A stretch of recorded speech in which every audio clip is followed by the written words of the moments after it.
Hi everyone, welcome back to Gilberto Silva, the Invisible Wall Show. It's great to be back with you in this another session of our podcast. Me and Tim Chase, we're gonna talk again about what happened in the last weekend for Arsenal. How are you, my Have to. friends? Do we have to? Yes, of course we have. Don't make don't make fun of me, my friends. Mate, it's hard being an Arsenal fan. You know, I'm not an Arsenal fan, but I certainly have a sort of warmth to them, not just because we're working together with you, and I never want to see them do bad. And they are a big club, and it's getting really frustrating for me now. And like I say, I'm not particularly an Arsenal fan, and it's so hard to watch and so frustrating at the moment. It's really starting to piss me off. It's hard. It's hard. It's been hard for Arsenal fans. Yeah. Not only now in the last few years, yesterday I have seen some phrase that's really interesting, and one of them is like, for example, growing up hurts, change hurts. For the last couple of years under Arsene, Arsenal fans were demanding a lot of change in the club. They were frustrated because of the results, because of Arsene, stay in the club for such a long time, and the last couple of years of his management, maybe the team did not achieve the results the fans want, and suddenly it seems like many people turn against him against the man who brought the club to a different level, to the success. But when they demanded change, I don't know exactly what they were asking for. Well, I remember talking to you about it before we even started the podcast, and talking to you about Arsene Wenger and about the fans, a lot of fans asking for him to be sacked or resigning. And I remember you saying to me, be careful what you wish for. Yeah. Be careful what you wish for. I come back to the point where I mentioned the phrase I've seen yesterday. Grow up hurts. When you are a kid, when you grow up, when you suffer about our bones, some pain because of it. And growing up hurts because you face challenge you never seen before, and you have to overcome this challenge. To step up on your life, in school, in every aspect of your life. In football, it's not different. And when you expect some change, don't expect sometimes to have the result immediately. I understand this is not so easy. It's frustrating for many of them. But a few years ago, when they demanded that, they would not make. They may not expect that it was going to be hard. Despite the fact Arteta is trying to work in the best way he can with the players he got, and seems that the results not working well in this particular month. Are we going to talk about this particular month later on in the show? And let's go back to the game against Wolves. That's we talked in our last show that was going to be another hard game for them. Let's start first. Wow. When I've seen the knockdown from David Luiz and Jimenez, it freaked me out. Yeah, freaked me out because it was very bad, really very bad. And this is a very common situation that happens in many football games I have seen. Particularly, I have faced a similar situation, where I was knocked in few games in my career. I understand how bad it is for Jimenez because I was on that situation a few times. Really? Yeah. In the Premier League, were they? How many? Did you say 3? Yeah, I had three circumstances. One of them was my first club playing. 3 of them was in Brazil. Played for. 2 of them was for my first club, America Mineiro, and the third one was playing for Atlético Mineiro. Mhm. And I remember, you know, it's very clear for me in my Really? mind. Start to talk about it because when you imagine yourself in this situation, and especially when you had a bad experience, it's so tough, to think back and try to remember how the situation was because still, when it starts to immediately the memories, show up Yeah. every moment, every situation, how bad it was, and especially after the incident, Mm. how strange you feel, how So what strange. happened? It's, I let me talk about one of them. I remember once I was in the wall, for the free kick, Mhm. the kick against us, and I was there, one of the main in the wall. I always hate that. No, because you're going to get smacked in the head or the balls. But because I'm a tall guy, I always had to stay there. And I remember the guy who did the free kick. I forgot his name now, but he was a monster to hit the ball. Like Roberto Carlos, for example, very similar. He hits very hard the ball. When he hits the ball, I remember I just turned my face. It came direct to my head. I just turned on the side of my face. It knocked on my ears. It's Right. like I have been slapped on the face and by somebody else. Yeah. By a brick of something like that. Yeah.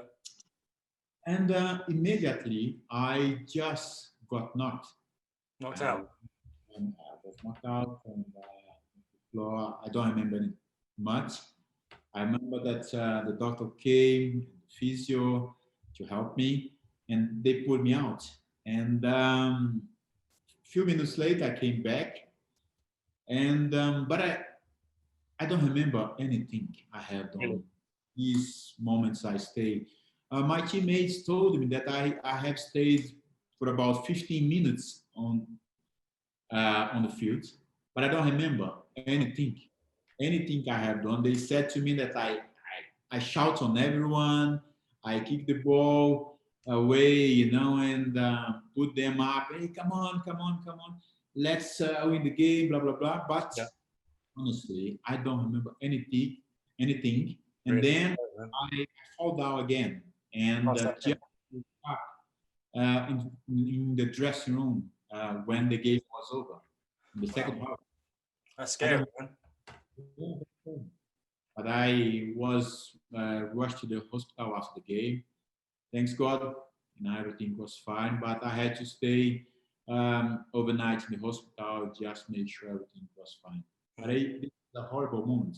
And this situation regarding Jimenez and David Luiz was very concerned. And I think it raised a concern to everyone about the concussion in football as well, like some reports.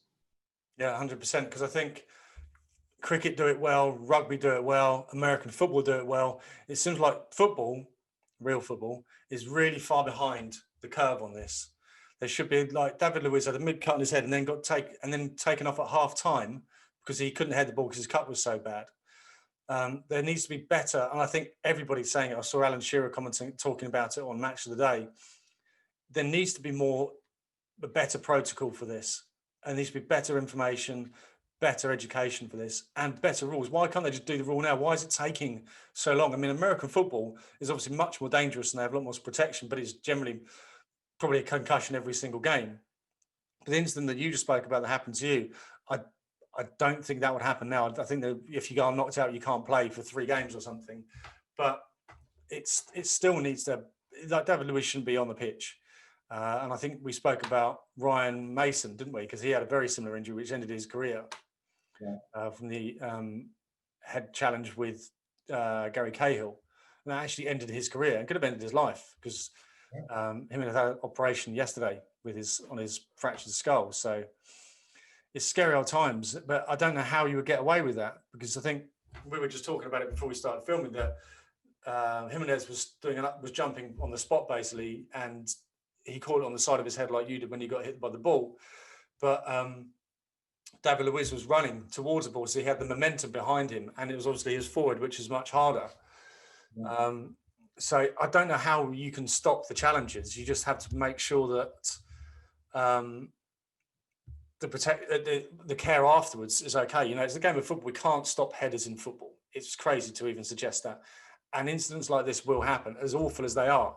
But the only good thing is it wasn't a deliberate incident. He didn't go out to injure him. It was just an accident, a freak accident. And unfortunately, that's going to happen. You get broken legs, you get broken arms, you're going to get concussions and stuff. It's a physical game. But I just think we need to make sure that the players are looked after afterwards. For sure, for sure. I think it's quite impossible, in my opinion, to stop this kind of incidents. You know, players go to the box when there is a free kick or corner, and they try to get the ball. You know, the defenders try to put the ball away, and the opponents trying to score goals. In this particular situation, he got a good advantage because he runs for the ball to find the ball and try to score. In the moment Jimenez just had the ball away, was the moment David is just arrived. You know, yeah. This, I think the points that make David Luiz stay on the field, my opinion, and it was because on the part of his head was hit, was his forehead. You know, he got advantage because he ran after the ball. To try to score. Well, he was more in control of that situation than Jimenez. Total control. You know, despite the fact he was not intentional. No, absolutely not. You must understand that this was a sports accident. Yes. You know, he tried to score the goals. Jimenez was there to defend his team, and he has the ball away, and David Luiz hit his head, but by accident. Yeah. And but David Luiz got the control of the situation. Jimenez hit the ball away, but it's like, you know, being hit by a truck, you know, unexpected truck. Yeah, it was similar. You know, you got hit by a truck unexpected, and you don't know where you are, what hits you. You don't know exactly what happened. Now, from what I've heard, he had like surgery operation, correct? Yeah, surgery, and he's up and talking. He's gave a quote and some news today to him himself, so he's up and talking. It's just a long recovery, I would think. You're not going to rush back from that, because Petr Cech had a similar injury and had to play with that kind of helmet on, didn't he? That rugby-style helmet to protect his head. Exactly. So we wish them the best of luck. Obviously, David Luiz has got a slight injury, so we wish him the best in healing up, and obviously wishing Raul Jimenez a speedy and healthy recovery as from all of us. Yeah. Hope that he recover well, you know, and be able to join the team, you know, in short time. Not in short time, but in a safe time. Safe, yeah, absolutely. In this moment, you have to look after players' health. This is the most important thing. And it was important that he got the good assistance yesterday, and to go to the hospital and make all the procedures he needs to, in order to, you know, to be safe. I think hope he have a safe recovery, good recovery, and be able, you know, to be back very soon, but very safe. Yeah, absolutely. So on to another painful subject, the actual game itself. But you know, just to finalize this subject about the concussion, hope that Luiz is okay as well. Yeah. Because despite the fact that he was, let's say, you know, in control of the situation when he hits, because he just run off the ball. But hope he's all right, because this is the impact of it is very bad. I don't know if he was, let's say, 100% afterwards. You know, this is where everyone must pay attention. I think everyone must pay attention to work in the protocols, you know, for the safety of the players, of everyone. 100%.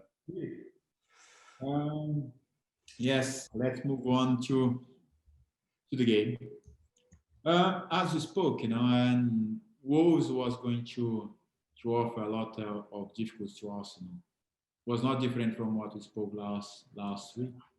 And once again, Arsenal suffered a lot, another defeat at home.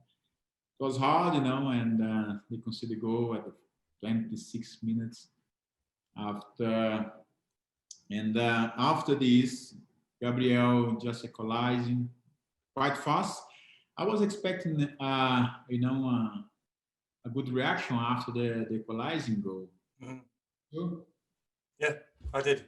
I saw you tweet out that you can always trust a Brazilian because it was a Williams cross and Gabriel's goal. So nice tweet.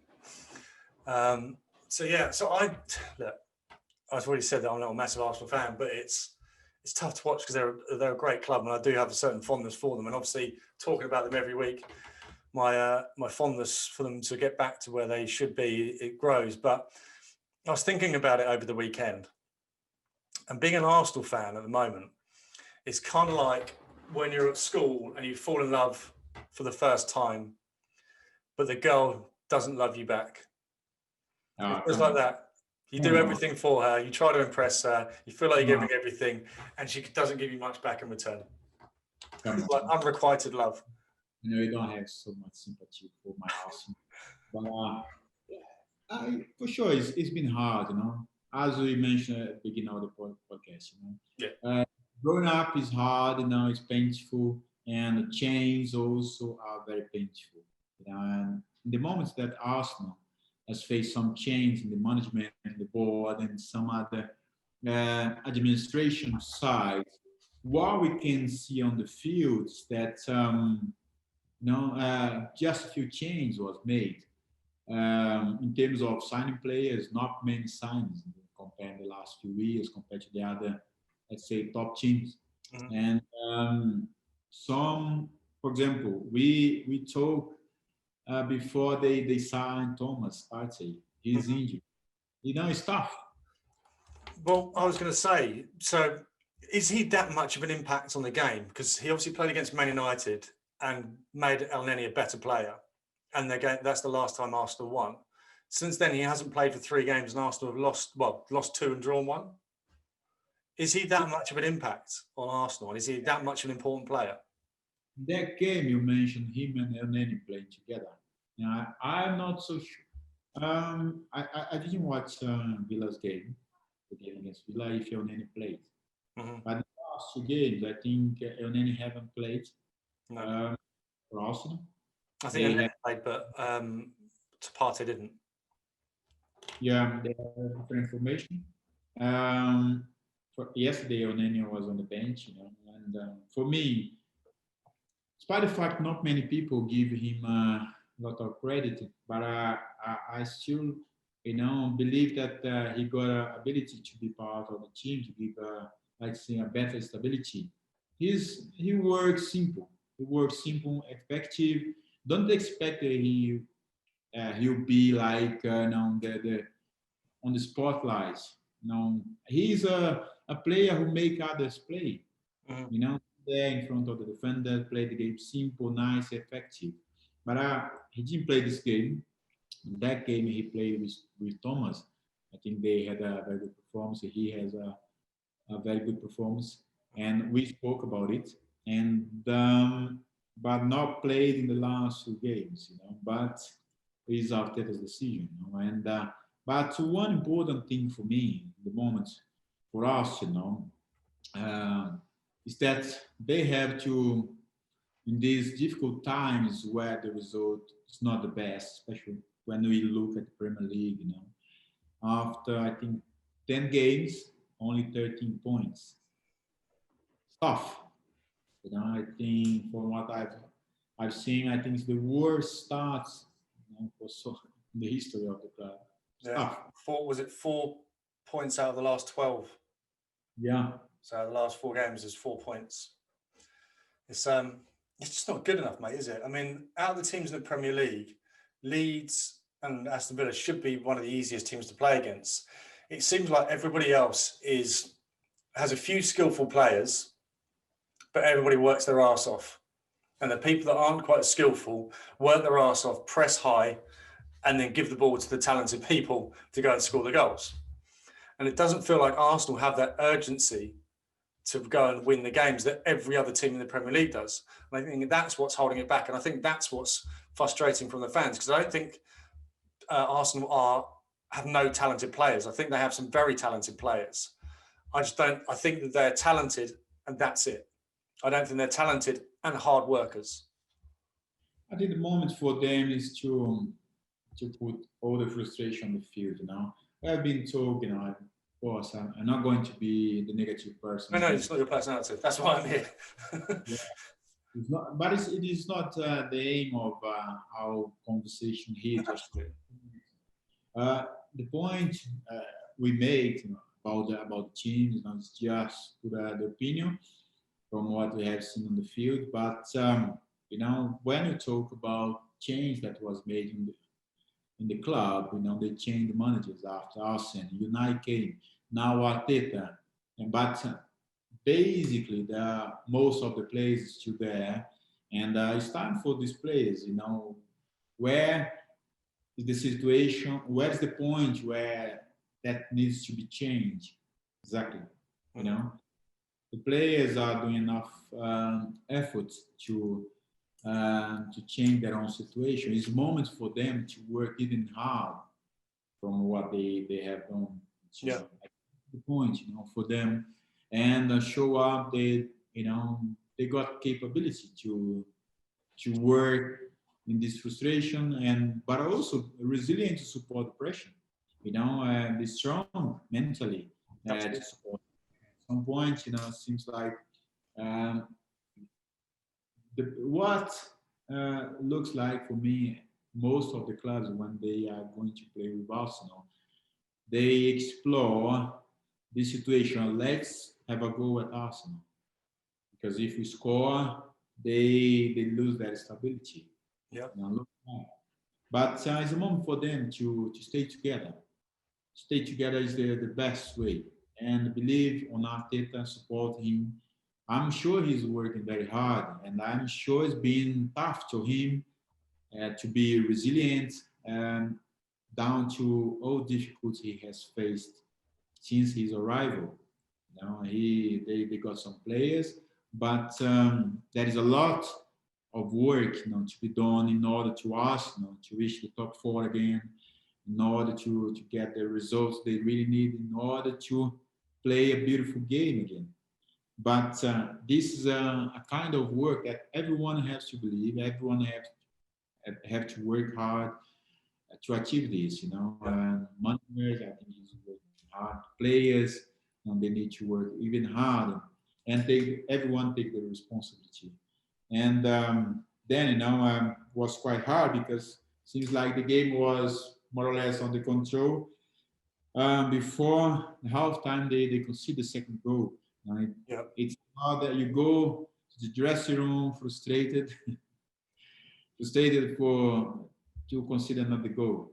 But despite the fact, they in the second half, they try so hard, but it was lack of creativity for me. It was lack of clear chance for them. They try so much crossing. But listen, my opinion, Aubameyang is not the best guy in the air. Despite the fact that he scored a few goals, but he's not the best.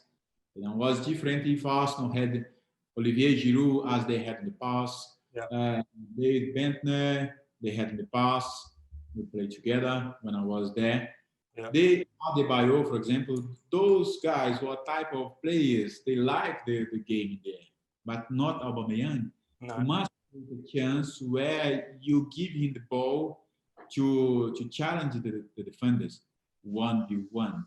But if you insist on crosses like they did in this game, it's fantastic. You make every defender looks fantastic. Yeah, it's not his game. He does look like he's dropped his intensity.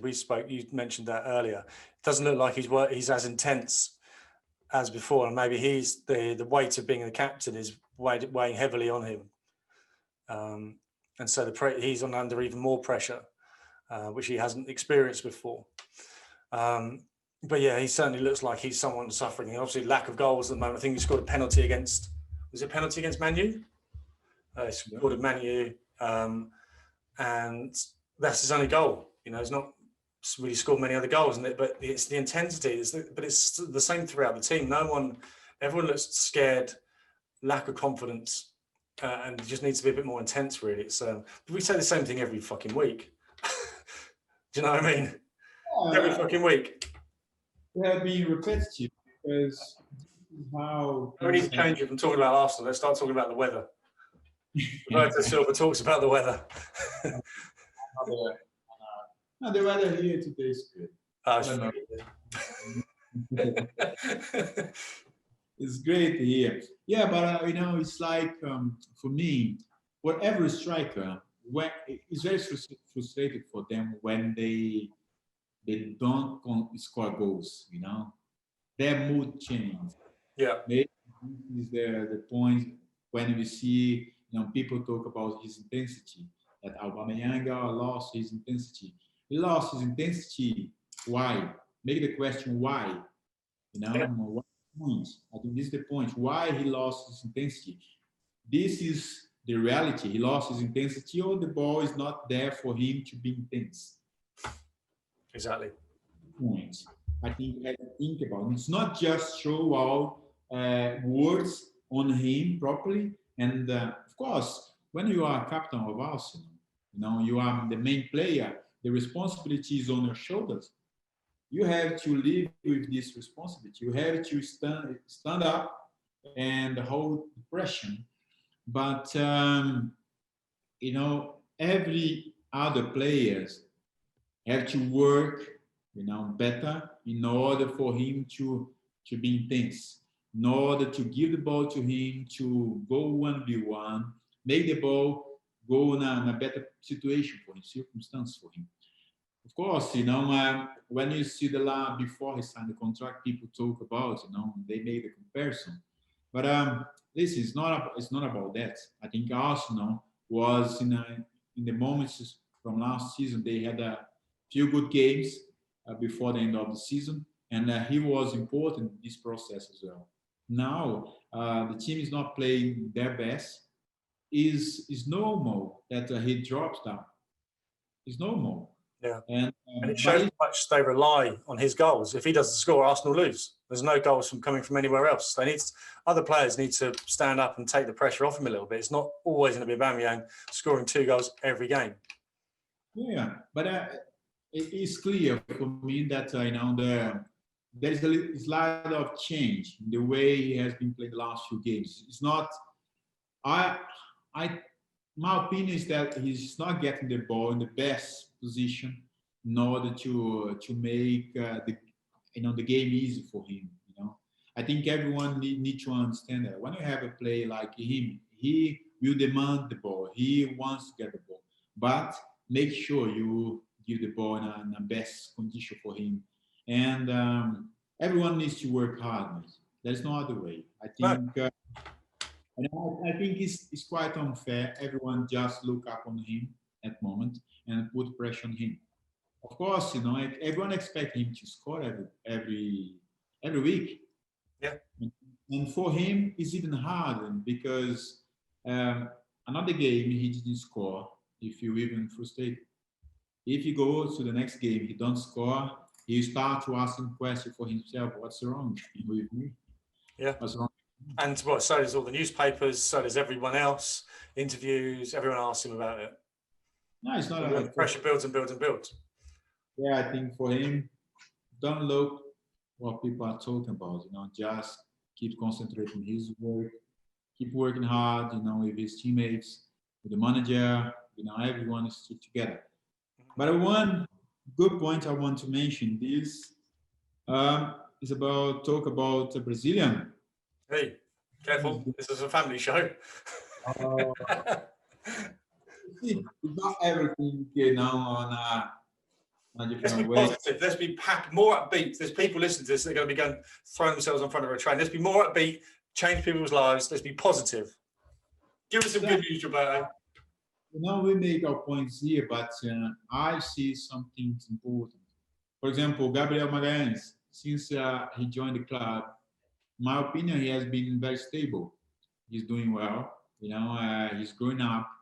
Despite the fact, some results not working well. The last few results, in the Premier League was not the best, but he's maintained his performance. I think this for every player, but especially for defenders, is very important. It's important because for Arsenal, at the moment, in my opinion, if they can build up the team from the back, make the back four, back three, back five, whatever they call it, different from my time. Yeah. Yeah. Whatever they decide to say, it's 3, 4, 5, but make it very solid, very strong. Make it strong. Build up, the team from the back. Make your defenders strong.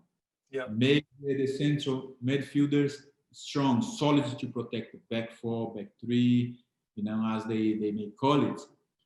And therefore, with the players, with Aubameyang, some of the other players, like I said, just came on in this last game against Wolves for 10 minutes, not much. Or who else play up front? They will be able to create a chance. But as long as you are not very strong, very solid at the back, I'm not saying that Arsenal is not solid at the back. Hope people understand that. I'm not saying that Arsenal are weak at the back. But the moments when the results not go so well, it's important to be solid at the back, and therefore create a chance for the guys up front to score the goal. And again, after score, stay solid at the back, stay solid in the middle of the ball, because then you can give stability for the guys at the back and support the guys up front when you have the ball. I think sometimes you have to be like the underdogs. Back to basics. Back to basics. And I think whenever you see a new coach starting with a new club, the first thing they do is always sort out the defence. Because you can't, if your defence is leaking goals, you're not going to score enough goals. And that's not a successful way or an appropriate way to build a team out. You need to start, like you say, start with defence, make the defence solid and impenetrable. Then you can start building up and worrying about the attacks. It's going to be boring to watch for the fans, but you're going to get the results. Sure. If you see, when I talk about this, November at the Premier League is quite tough to Arsenal. Now they have a very important win against Manchester United away. Mm-hmm. Great, and since then, what? 3 points. Very important, 3 points, and then lost at home to Villa, 0-3.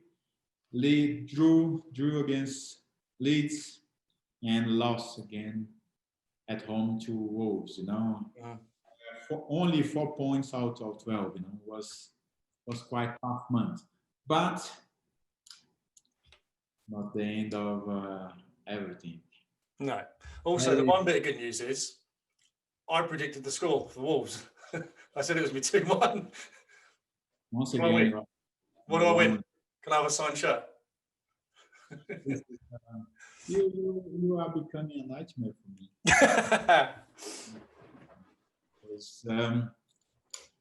We have to be on a different side, but you have been too much. Well, hopefully it'll be soon, because if I'm always against Arsenal, you're always for Arsenal, as you have to be, and I'm always against Arsenal because I have to be. It's really shit for listeners if we just agree on everything all the time. So hopefully the results will come through and it'll be Arsenal winning all the time and I'll be the one losing all the time. No, but let's stay positive. Hope December is going to be nicer for Arsenal. And one important aspect, sometimes when you have the frustration, is when you look forward and then you see that it's Spurs in front of you. What a good. Let's say December starts tough. No, this is a good way to change everything. You're absolutely right. It could actually be the best game to start a year fresh on. A derby game, bring that in, get that out, get the passion back into the club and passion back into the players. That's important. I think the game is going to be hard. When you play the North London derby, we all know how it is, how tough it is. Play with Spurs, they are the first on the table. Mourinho is there doing what we just mentioned, work very well in their with their defenders. They are solid, and when some other teams say, "Oh, Tottenham, stop the bus," it was funny because I've seen a video of him when he was at Chelsea, played against Tottenham, say that Tottenham on his old days stopped the bus. Yeah, the bus. Well, he's the biggest bus driver there is in the Premier League. Yeah. What is, by coincidence, I don't know how I found it, but it came out. And now he's in the other side, working at Tottenham. He's first doing working very well with the players he got. And he found a way to put everyone in the position he wants them to be in order to get the result. He sorted out the back problem. They look solid, and they got players up front that can make a huge difference, like Son, Harry Kane. Some other players, and they came on the last couple of games against City. What's the name of Argentina? What his name? Also? It's not important now. For me, Arsenal. Lamela. Is it Lamela? No, the other one. That's another one. Lo Celso. Yeah, but this is not important for me. Spurs players not important on this podcast. To not get to know all the Tottenham players, it seems quite controversial. Yeah. No, I'm joking. But yeah, this is this tough match. Is the moment.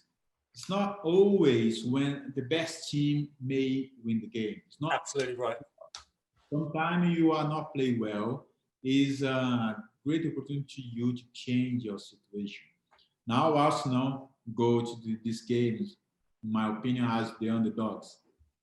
And but also 1 month ago when they went to Old Trafford was very similar situation. Yeah. Not big difference for me.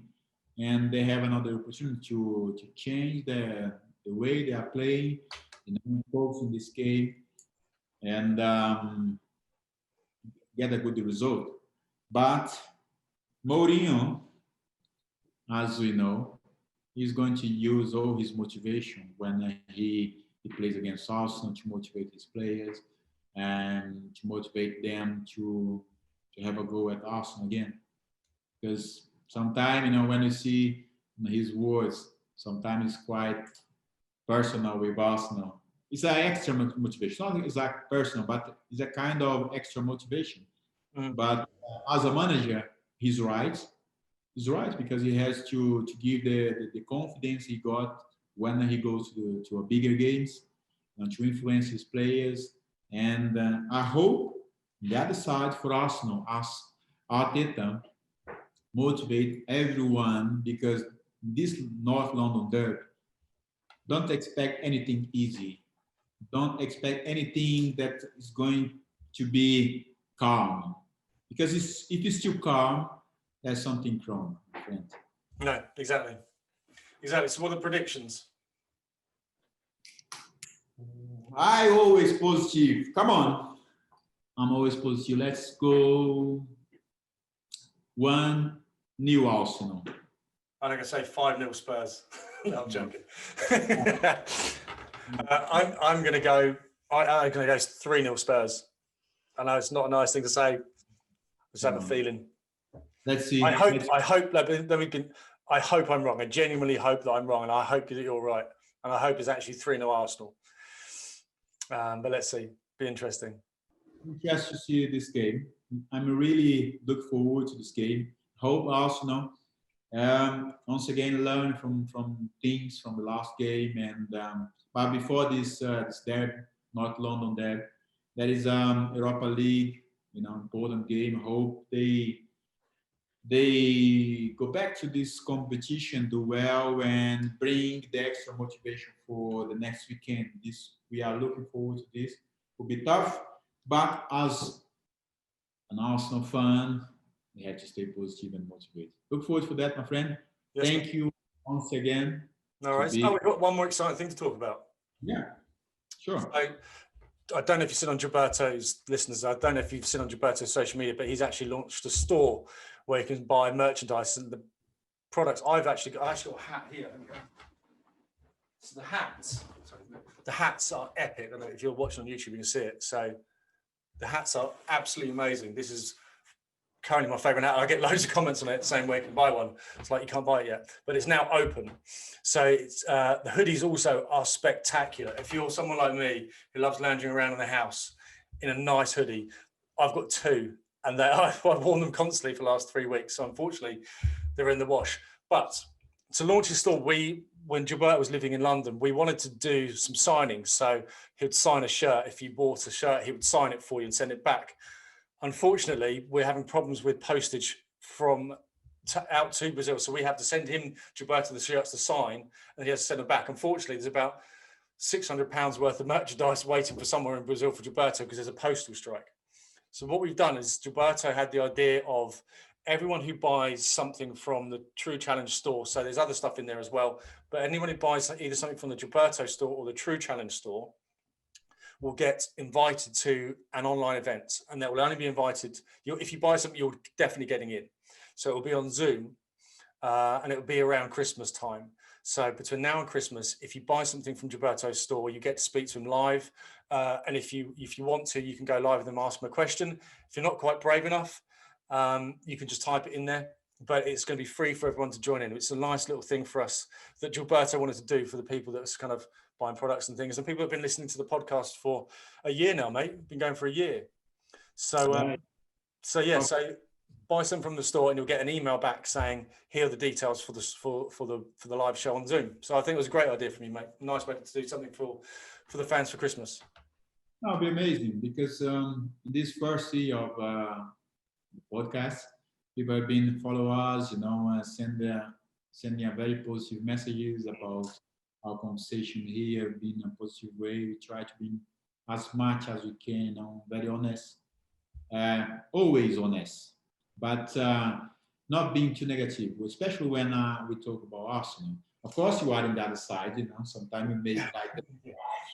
But we have done things in a positive way. I think this is the way to be. This is the way I am. And I think, the point about doing this is to say thank you to everyone being supporting us and all these years, and hope they enjoy the merchandise. Looks great, man. I'm so anxious for this, I'm so jealous of you. No. Yeah, I'm so jealous, but especially all the hard work you put into designing stuff, because you've designed the logo yourself, pretty much, obviously with the help of someone who knows how to use computers. But yeah, really, guys, everyone who listens to us or watches us or comments on Gilberto's social media or my social media, you're the reason we're doing this, and you're the reason that we are able to do this. If you weren't listening, then it would just be me and him talking, which would be really depressing. But I hope it brings you a bit of light relief. We try and keep it fairly lighthearted, but try and talking to the fans, and also having the insight from a legend of your club. So for listening or watching us, thank you so much, because it makes it, you're the reason why we're doing it, right? Exactly. So cool. Thank you very much, all of you. Thank you once again to be here with us. Team, tell them again where they can find us. Maybe some new fan, somebody new joined the podcast. Where they can find us would be great. That's it. So this is the only reason I'm here, because he can't remember. So, so all podcast platforms. So Spotify, Google, Apple podcast app. We're also on Juba's got his own YouTube channel. We're also just started a Instagram account for clips from the podcast. So it's just the Invisible Wall podcast or the Invisible Wall show on Instagram. So have a listen to that, follow that. We're going to put some clips in it. So if you listen to the podcast and want to see me and him dicking around, that's where you're going to see them.